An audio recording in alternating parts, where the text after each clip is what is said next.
So welcome everybody. I'm so glad that you can attend our BEAM meeting and our presentation by Kavi Turnbull. I hope you all had a chance to review the how I started the first kombucha brewery in Medellin, Colombia. And that's what we'll be discussing today, but we'll be also talking a little bit about startups and entrepreneurship. So if you have any other questions, maybe you want to jot them down and we'll save that for the end. So I'll just quickly introduce Kavi.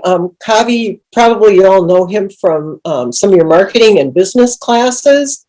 Kavi has boy, how long have you been with? About 6 years now at Century, right? Yeah, this is actually my 8th year at Century. Yeah. So 8th? Oh yeah, time flies. Time flies. 2014. Yeah, it's 8th year. That's wild. So, and I mean, we're so fortunate to have Kavi because he's not only is an excellent instructor, but he also is just a master entrepreneur. So that it's just the best combo ever. He started a number of very successful businesses and teaches many of our social media classes, our entrepreneurship classes, and of course, business management courses. So I'll ask the first question, and then maybe two, if you want to, you could maybe just provide just a really brief summary for those who maybe did not get a chance to watch the video.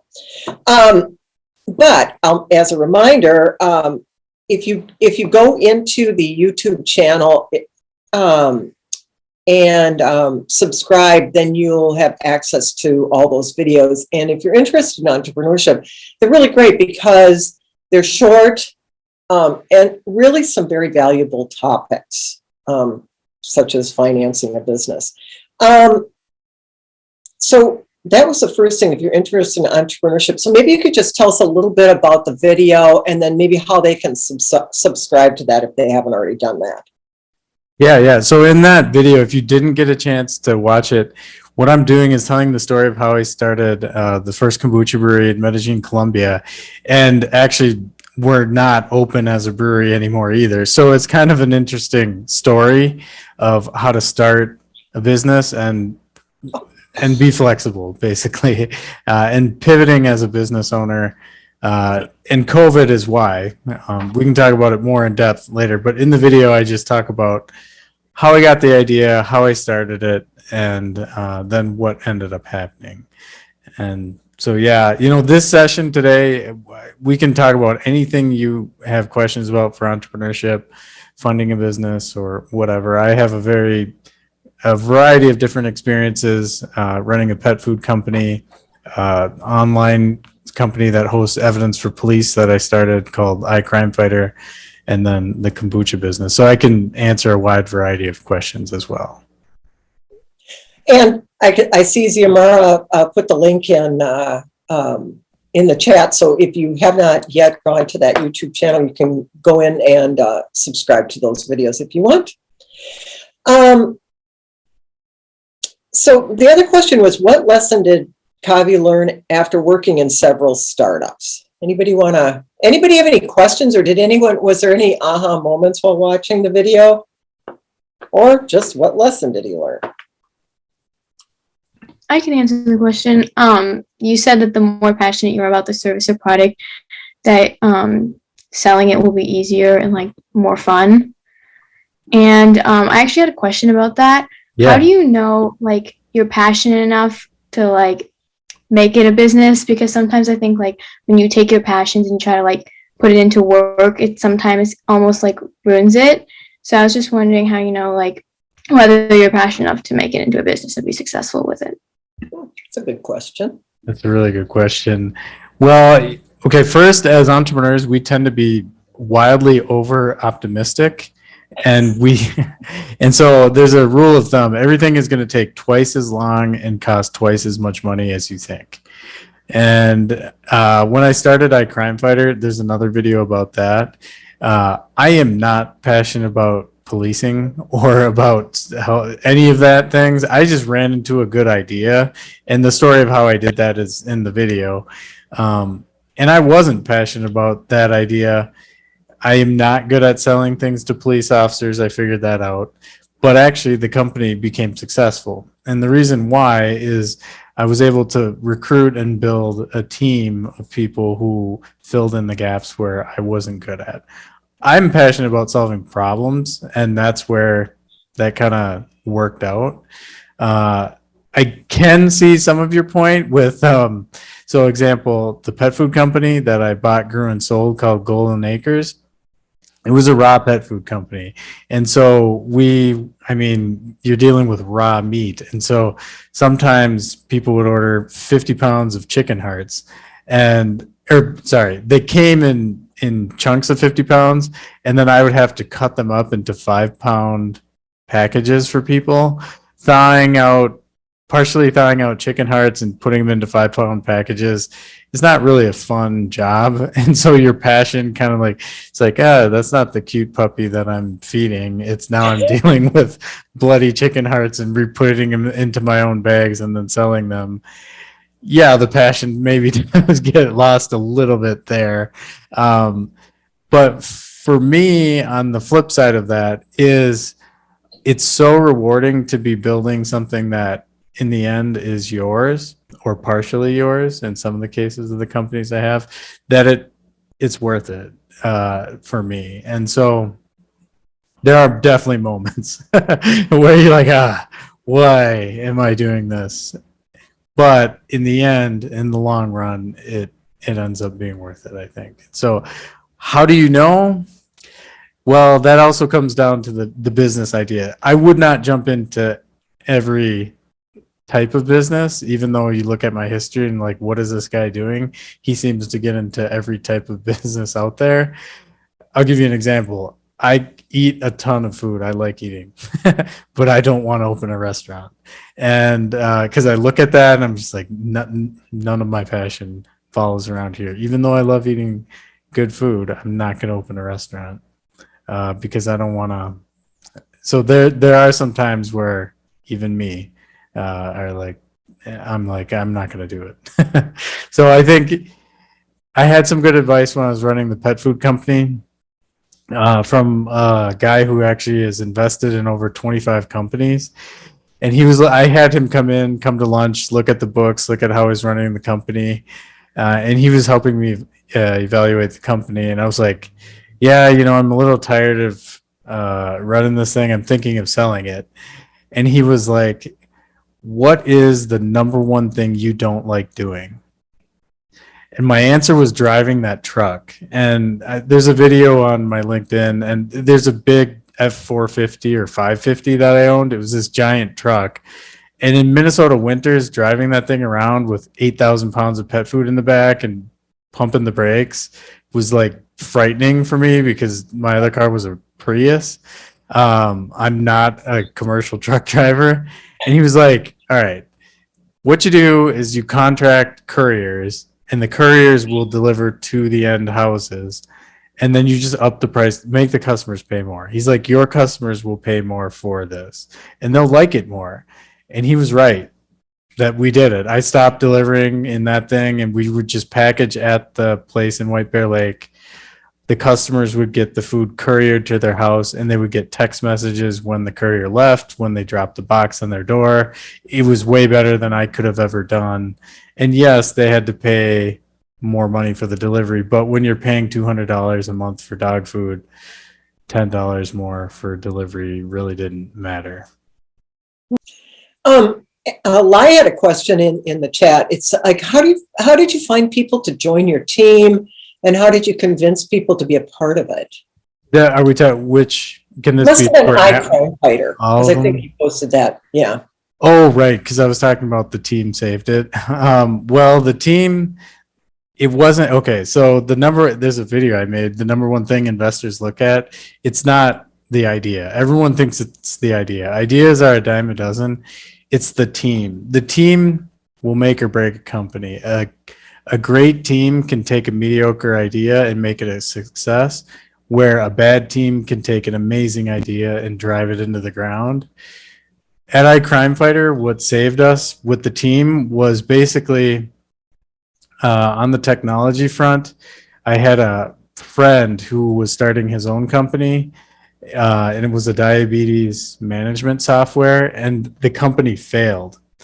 And when it failed, I went to the other co-founders of iCrimeFighter. I said, look, we can recruit a CTO who kind of understands what we need. So let's recruit Gangadhar. And what we were able to do was carve out stock options and make it worthwhile for somebody. Now, why do you use stock options and things called EARs, earned equity appreciation rights? In these situations, it's because when people own part of something, they will go the extra mile because it's theirs versus just a job. So we weren't just paying salaries, we were making people owners of the company. So when you're looking for co-founders, people are going to be owners. They're going to have a reason to put in that extra effort, stay up really late, make the deadlines so that your company succeeds. You said, and that would kind of tie into how did you convince people to be a part of it? Yeah. Sorry. Oh, no. I was going to say, too, I think even being in college, you're in a business program with a lot of other students who are also interested in entrepreneurs. And sometimes that's even a good way to connect with people who may have some similar interests. Yeah. The students you're taking courses with, you never know where they're going to be in 5-10 years. Some of the alumni or the people that I had classes with now are running venture capital funds. One of them is the head of innovation at 3M now. They're in very high positions, and it comes quickly. I graduated almost 20 years ago. It doesn't seem like that, but time flies by. Mm-hmm. So this is a question to those of you who watched the video, and then maybe we're going to talk a little bit about what's the definition of cash flow positive? Yeah, so this is the reason why I think it's very important to take accounting. And when students ask me if there are other classes I would recommend to take, accounting is one of them. So when you're in accounting, you'll learn about accrual accounting versus cash accounting. Has anyone heard that term, accrual accounting? So the difference is in accrual accounting, if you make the sale, you book it as a sale, versus cash accounting, you do not book a sale until you're paid. And many businesses run on credit. And so what happens is you can have on paper a profitable business, but you have no cash. And what that means is your accounts receivable are growing. And that happens a lot to small businesses. In this video, I talk about the month we shut down for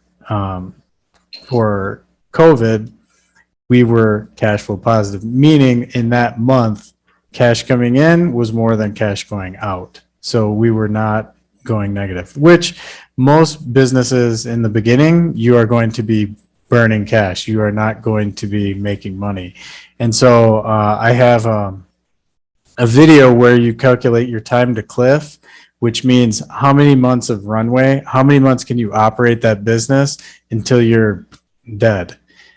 So hopefully you're making it past that and you're making it into cash flow positive, which is what I did with that.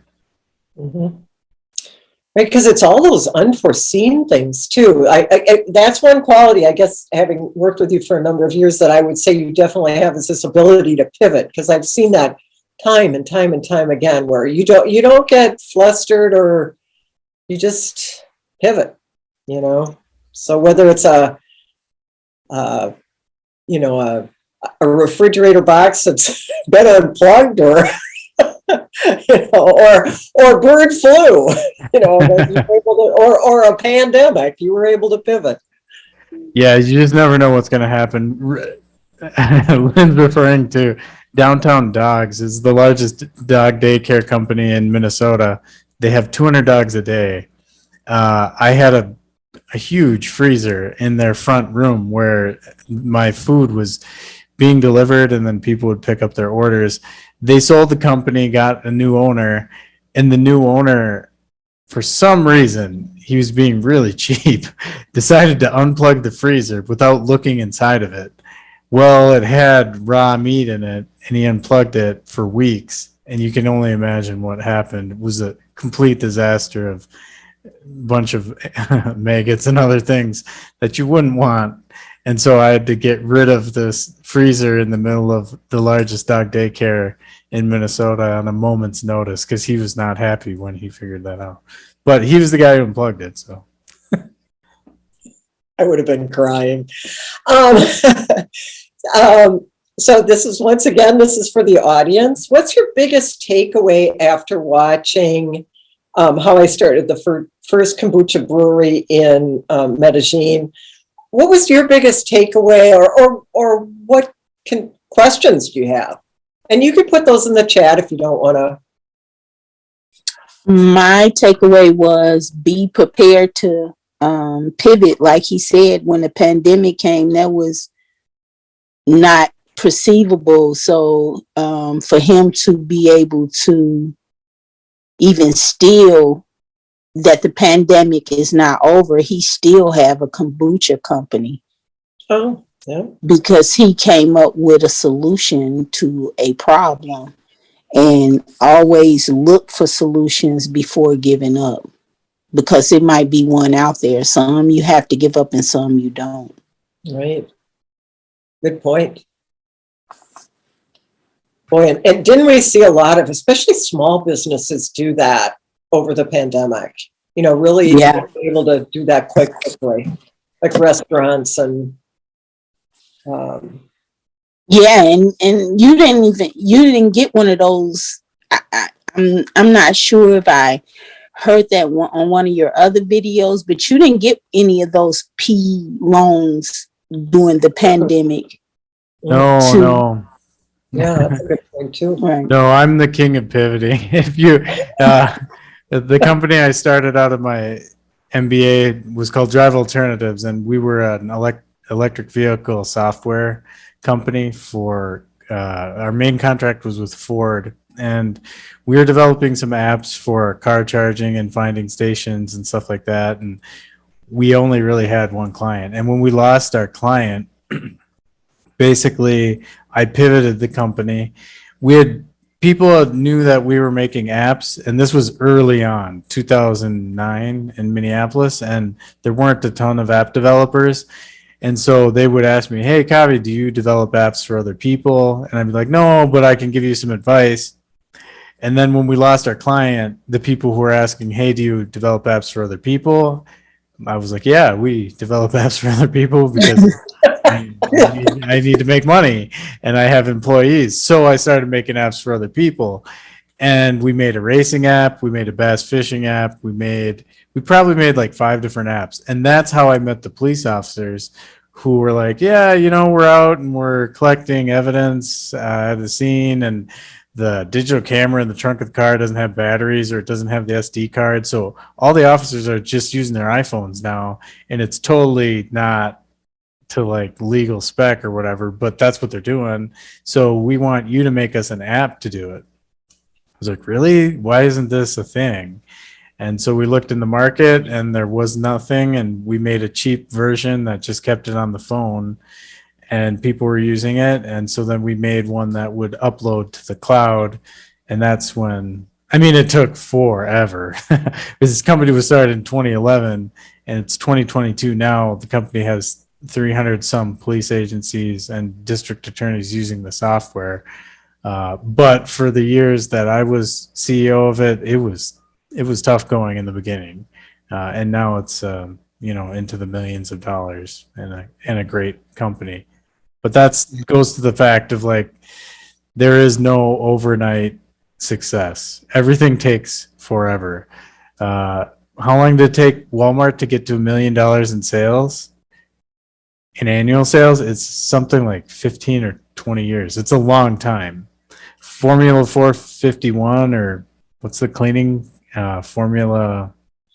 409. There's the 409th recipe to get that formula, to get that cleaner. It took a long time to figure out how to make it. And it's going to be the same thing if you're breaking new ground. So a lesson you can take away other than pivoting is sometimes you shouldn't be inventing new things. And I've learned that myself, that it might be better just to copy what someone else is doing and move it to a new market. And that's what I was doing in the kombucha brewery. I had sold my pet food company, so I had some capital, and I was learning from Dean, Brian Dean, a kombucha brewer in Minneapolis, how he did it in Minneapolis. And I thought, okay, Minneapolis is about the same size of market and everything as Medellin, Colombia. If I do the same thing as Dean now, in 10 years, will I be like him? Well, Colombia is a little bit more like 20 years behind.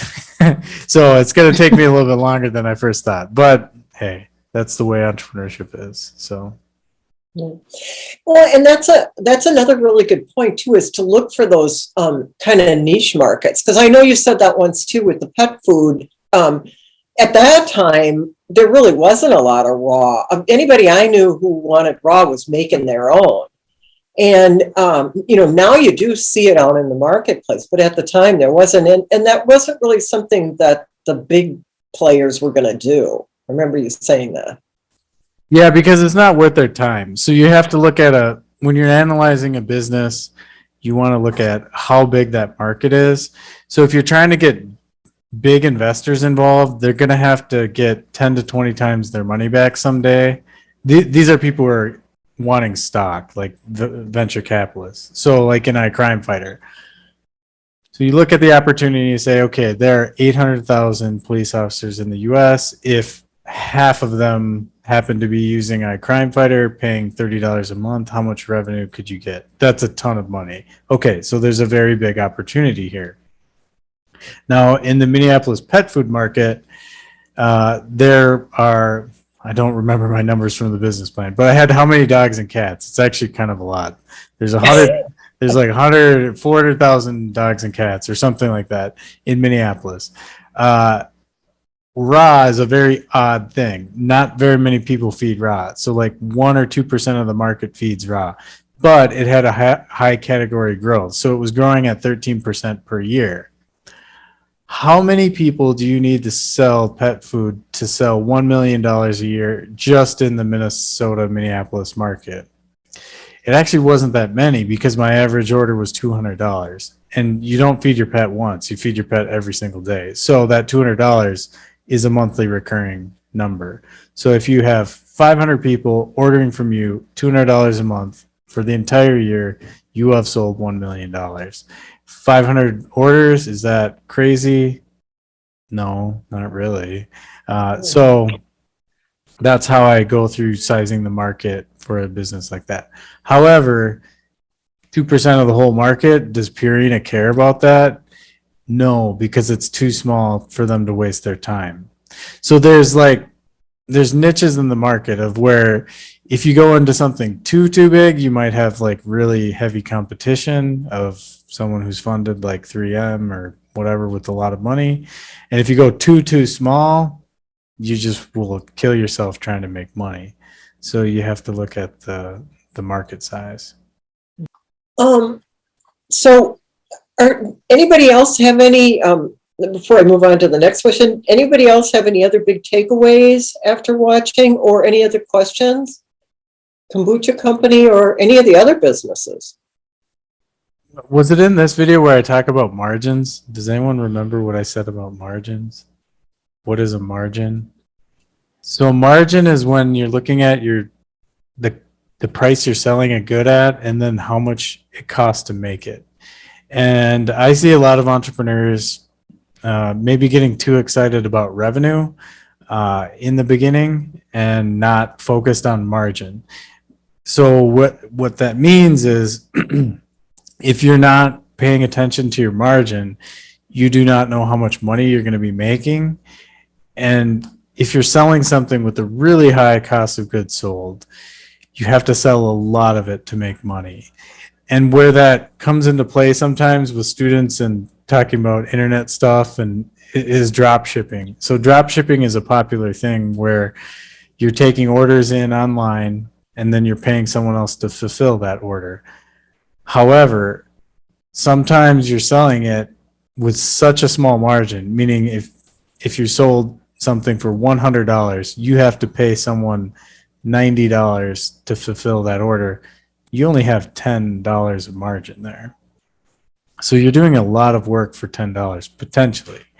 And so watching your margins is a very important thing. And I talk about that, I think, in that video where I say, you do. Yeah. what did I say about? It's about the how much you figured out it to cost per bottle of kombucha. Yeah. Yep. What I was saying is like, wow, this is way more profitable than dog food. Dog food, because I was using organic vegetables and free range meats, I had a 45% margin. Now I was using a co-packer, meaning I paid the other company to make my dog food and put it in the packaging. And then after that, I had a 45% margin. So if someone bought $100 or I sold $100 worth of food, I made $45 profit. Now that's not paying the shipping, that's not paying taxes, that's not paying my overhead, but that was still that's a pretty decent margin to run a business on. That is being co-packed. Now, when you start making your own stuff, I was looking at Dean's and he wasn't telling me the numbers, but I was kind of doing the numbers myself as a kombucha brewer. And I was like, my gosh, this is like ridiculously profitable.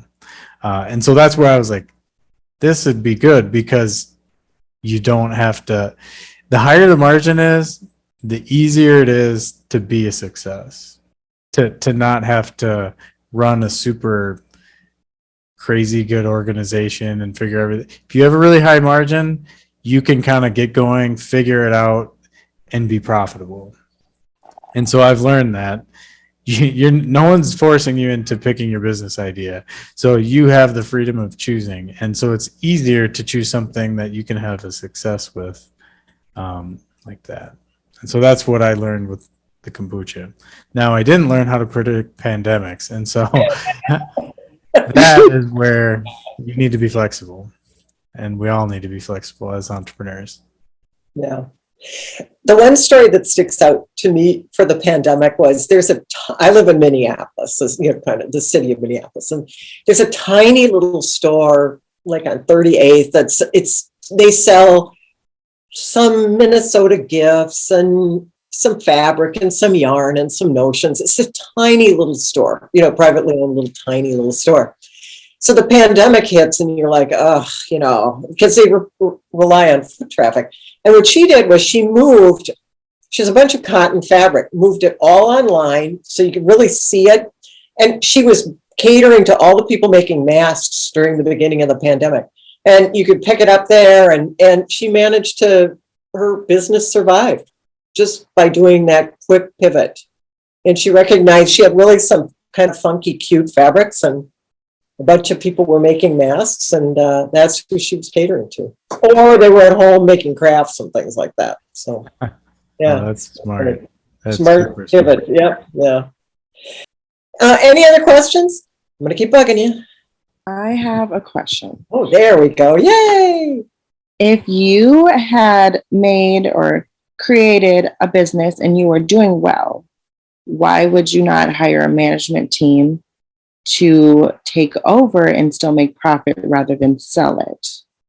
That's a good question. That's a great question. So that also depends on a part, like where you are at in your life and what you need to do with what you are going to do next, is I would say, because typically that is probably the best way of doing things.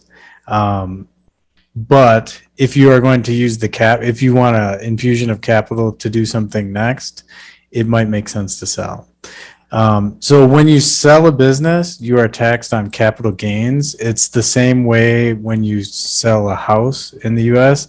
The profit you make, you are taxed at, well, it's now 20%. It was 15%, which is much less than income tax, because income tax can be up to 40%. And so, yeah, it's basically a question of capital and taxes. It could be risk too. So like, depending on the industry, if the industry is booming or going down, if you think competition is going to go up or down, or things like that. Honestly, in running a business, some of the hardest things are human capital, finding good people, keeping good people, managing people. And if you are wanting to move on, selling a business might make sense. So like, honestly, there are a lot of boomers out there who are trying to retire and putting their businesses up for sale on these bizbuysell.com and things like that. There are good spots to find companies for sale and take over, because people are just at that life point of where they don't want any more headaches. They just want to move on and sell the company. That's a good point. I guess I never thought of that. Yeah, and the prices of companies are all over the board. So depending on what you're doing, it will depend on your what's called a multiple, and the multiple affects your valuation. So I think I talk about this in one story. So like with iCrimeFighter, it is a product that they own. It's a software that's super scalable. You can imagine if a police agency starts uploading evidence to it, they're not easily going to move. They stick with the software for a very long time. And so when you have a situation like that, their multiple is very high. You look at their revenue, and that company, if it were to sell, would sell for 10 or 20 times how much revenue it's doing, because the acquiring company who's buying it would keep those clients for a long time and make money. What also affects it is if the revenue is going up quickly, because they're growing, you're going to have to pay a premium. So that company is worth anywhere from 10 to 20 times its revenue.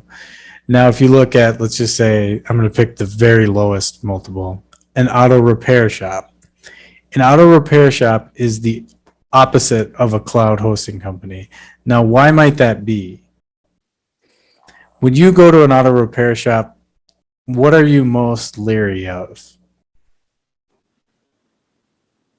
Oh, you're muted. Sorry, for me, it's prices or how well they do the service. Yeah, and that's dependent on the owner.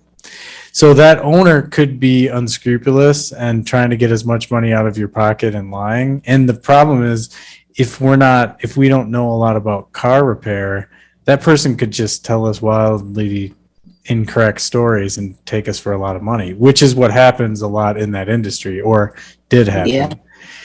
And so those companies are not worth a lot of money. If you have an auto repair business that does $500,000 in revenue each year, it's probably worth $250,000, half of what you do in revenue.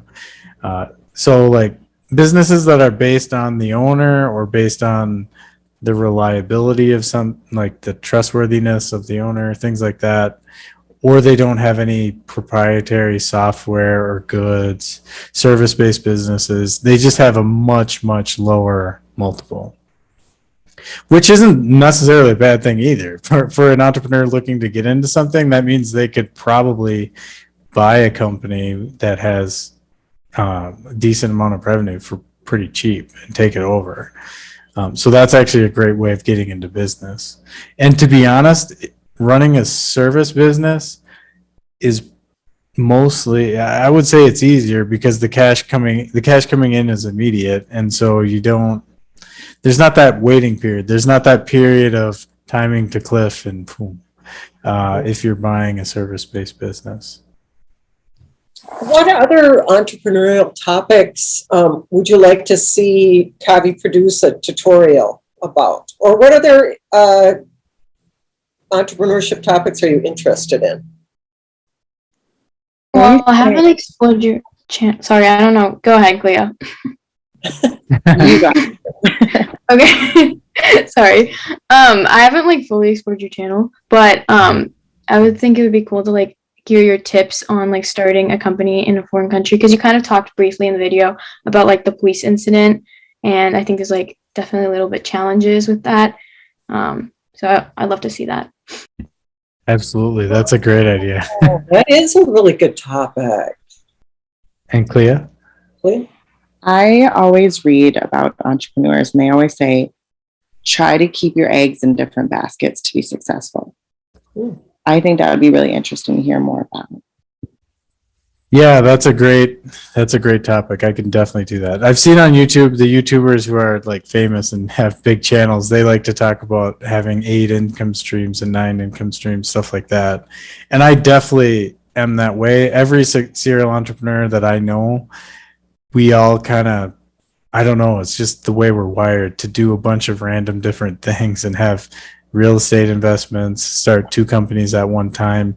And that also is probably our death knell, that we're not focused. We kind of, but that's, it is what it is. Like to me, like you want to be a successful serial entrepreneur, you gotta be able to try multiple things because not everything works. And so I'm the king of trying stuff and shutting it down if it didn't work and just moving on. So that's a great idea. Another. What about the topic of starting multiple businesses at one time? How that works? Yeah, I could definitely do that. I know I'm going to get nailed by bankers and stuff telling me that I shouldn't be telling people to do do all that, but it's more of like I consider it like doing a couple side hustles at one time and then figuring out which one is working and then focusing your energy on that, not doing it forever. I see something came into the chat. Oh, yeah. Rhonda asked, I missed Charlotte's question, so I don't know, maybe this was what she said. Setting up a business, LLC versus an SCorp, DBA, registering a business, those would be good too. Oh, yeah. I had a whole lecture on that in entrepreneurship class where we talk about which model to choose. 99% of times for the students in entrepreneurship class, it's going to be an LLC, and that's for the flow through taxes. Everything that you make or you lose with an LLC, it will go right to your personal taxes. Now, the reason you would maybe do an SCorp, the only people I know who do, the only industry I know who uses SCorps a lot are real estate developers. And the reason they do that is when you are a corporation, like a C Corp or an S Corp, you can lose money and you can take that loss and spread it out through years going forward. So let's just say we're developing a new place out in White Bear and we spent $1 million. And so our company lost $1 million this year. It would not make sense to tell the IRS that you lost $1 million this year. You would want to spread that out. You would want to say, I lost $250,000 this year. Next year, I'm going to lose $250,000. The third year, I'm going to start making $250,000, like we're bringing in money and making money, but I still have $500,000 of losses I can put against that profit, that income. So on paper, I'm not going to make any money, but I did make money, which is a way of avoiding taxes. And so it costs more money. There's a little more stuff involved with an S-Corp. Out of the probably 8 companies I've started, none of them have ever been S-Corps. The friends I have who've started S-Corps are doing real estate developments that are like really big investments. All the companies I've done are LLCs, and iCrimeFighter too is an LLC. When you lose money, and we lost a lot of money in the beginning, I think the first year we probably lost $200,000. That $200,000 can be split up amongst the owners, and it doesn't. If it were a C Corp, it'd have to be split up exactly based on percentages of how much you own. But as an owner of the company, at the time I wasn't making a ton of money, so it's not like I need a ton of losses to offset my income. It's actually an advantage to the rich, wealthy investors to get more of that loss. So like the $200,000 we lost, the majority of it could be given to investors who actually own the minority of the company. And that is only allowable in an LLC. So, out of all the models out there, for the very vast majority of everything that we're doing, that I see that the students at Century are starting, LLC is by far the easiest and best way.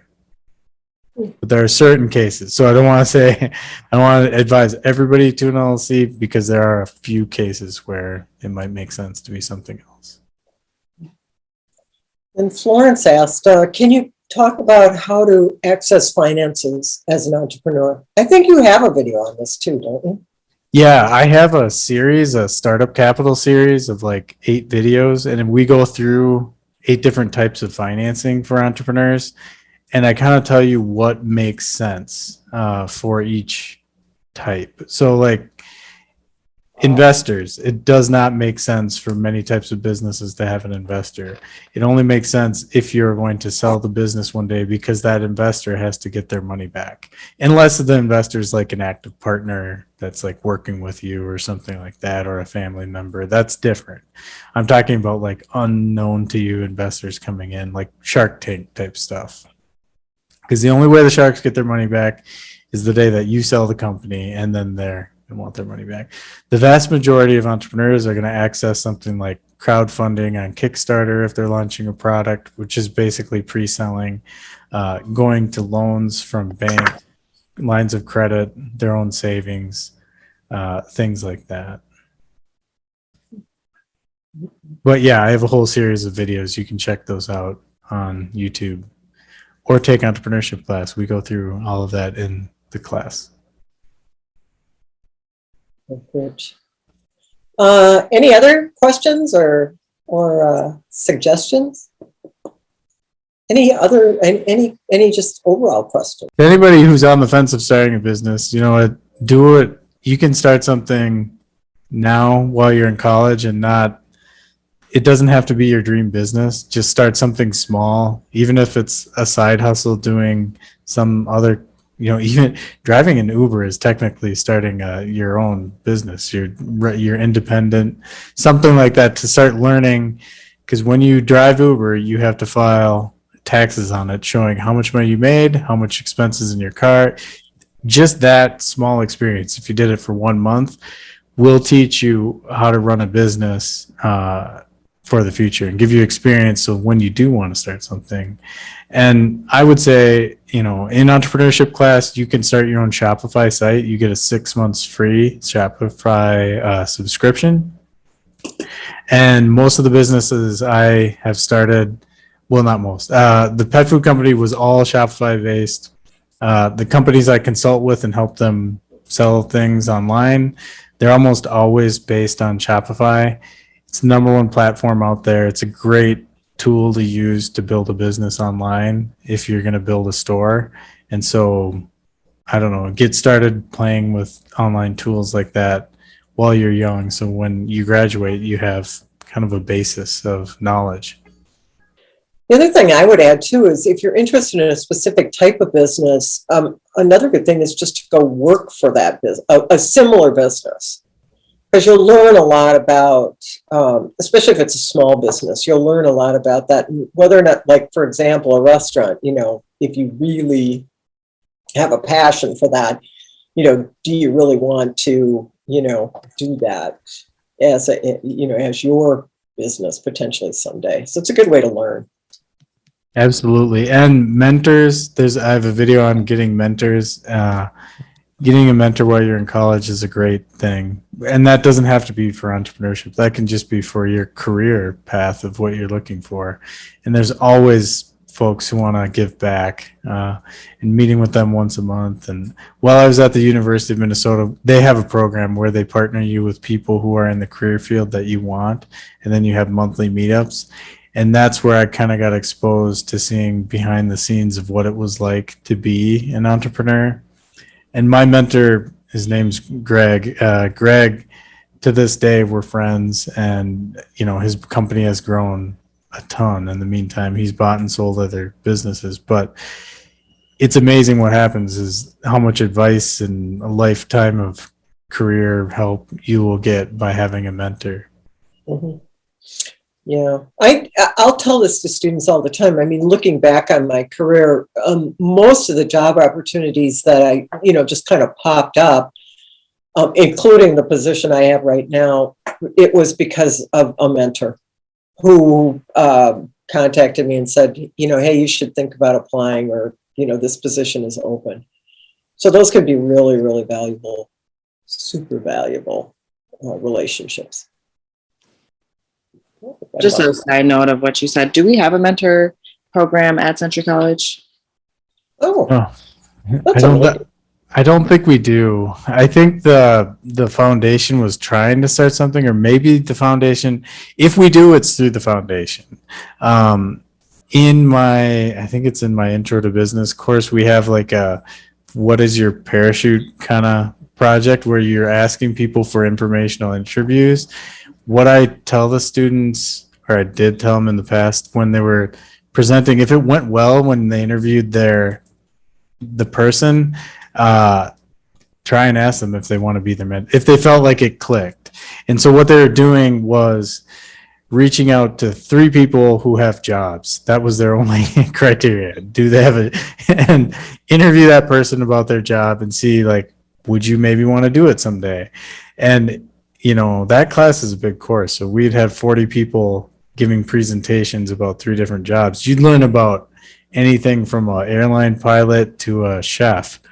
And at the end of the day, for someone who's starting out their college career, it was kind of an interesting look.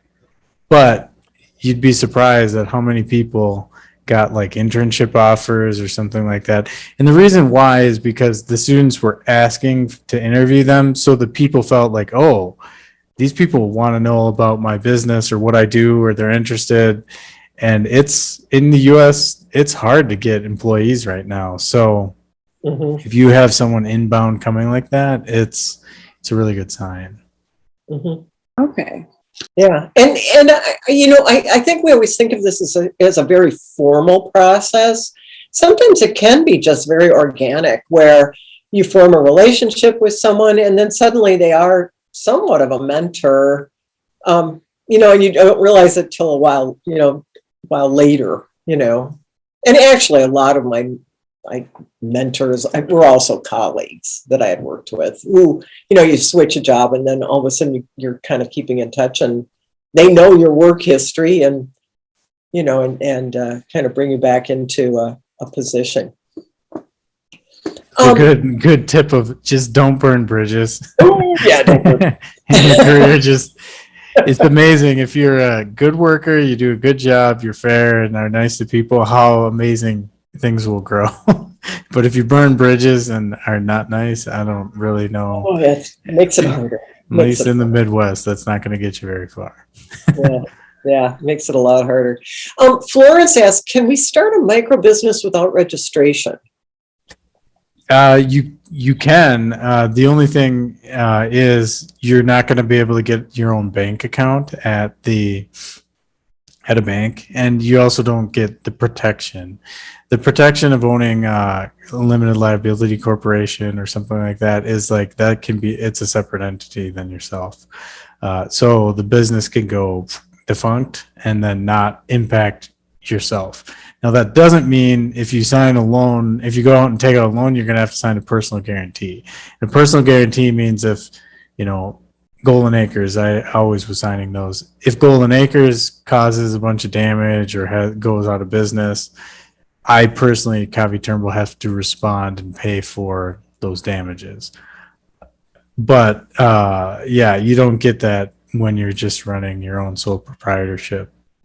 And you're not going to have it won't have its own bank account, things like that. But you can, to get something going, perfectly fine. And then when the revenue comes in, as you grow, switch it over to a real business, to a LLC or some other type. You can also switch an LLC to an SCorp, to a SCorp, something like that. But you can only do that one time. Running it from a personal name to a real business, that's not a problem. I don't think you could go back. Maybe you could go back, but I don't know why you ever would. Once you're across that point, it's only I think it's $150 now in Minnesota to turn it in. And if you file on time, there's no annual fees. In California, it's like $600 a year just to keep the LLC open. It's ridiculous. But in Minnesota, it's free. All you got to do is file on time. And you get an email from the Secretary of State. You have to log in. you put in your address, your number, all that stuff, and tell them a couple quick questions like how many employees do you have, whatever, and file it every October. Wow, what a good conversation. No, thank you for attending. Yeah, I see that. it's really fun. It's been great. It's kind of fun to see everybody because the only interaction seems to be on D2L. So this is really fun. Well, we can do another one later in the semester too. Pick a different topic. Pick a different topic. Yeah. Any ideas for topics that haven't already been mentioned? Well, send them our way if you have. If you think about it, just email. You can email us and with a suggestion, and we'll try and plan another one. Oh, business credit.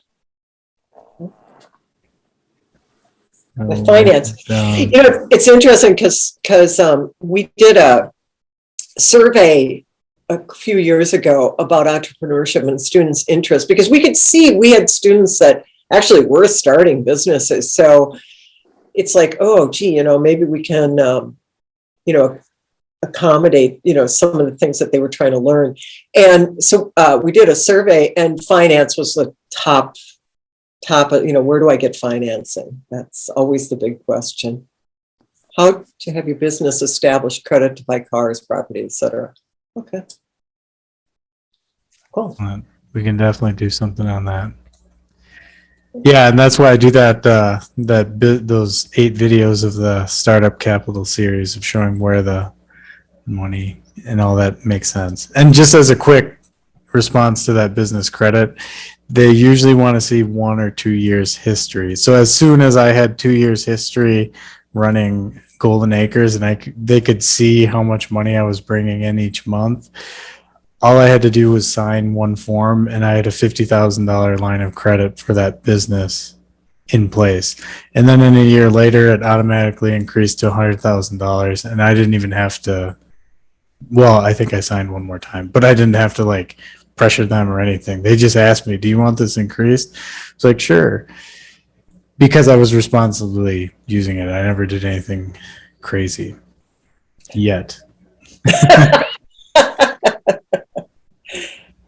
Oh, too, speaking of the videos, if you're interested in those videos, personally, you can also earn extra credit, by watching those videos, just completing the really short form and then submitting it for extra credit. And if I forgot to put the form in to D2L under content, let me know, and I'll make sure I do that. Yeah, and just send video ideas to me if you ever have questions. I'm happy to make a new video and cover a new topic. Oh, thank you. Thank you. See you tomorrow. Okay, last but not least, we need a passcode. Although I kind of know who attended, but it's kind of fun to pick one. Or the secret code. Oh, what should we put? Hey, someone want to pick something? 3, 2, 1. 3, 2, 1. 321. 321. 321. That's the code. And if you forget, it doesn't matter. Okay. Well, great. If you have any other questions, let us know. Thanks so much for attending. I'm always thrilled when we get a pretty good group of students. Thanks, everybody. Great questions too. Thank you. Thank you. Thank you. Have a good one. Okay. Everybody have a good one. Yeah, see you in D2L. Thanks, everybody. Bye.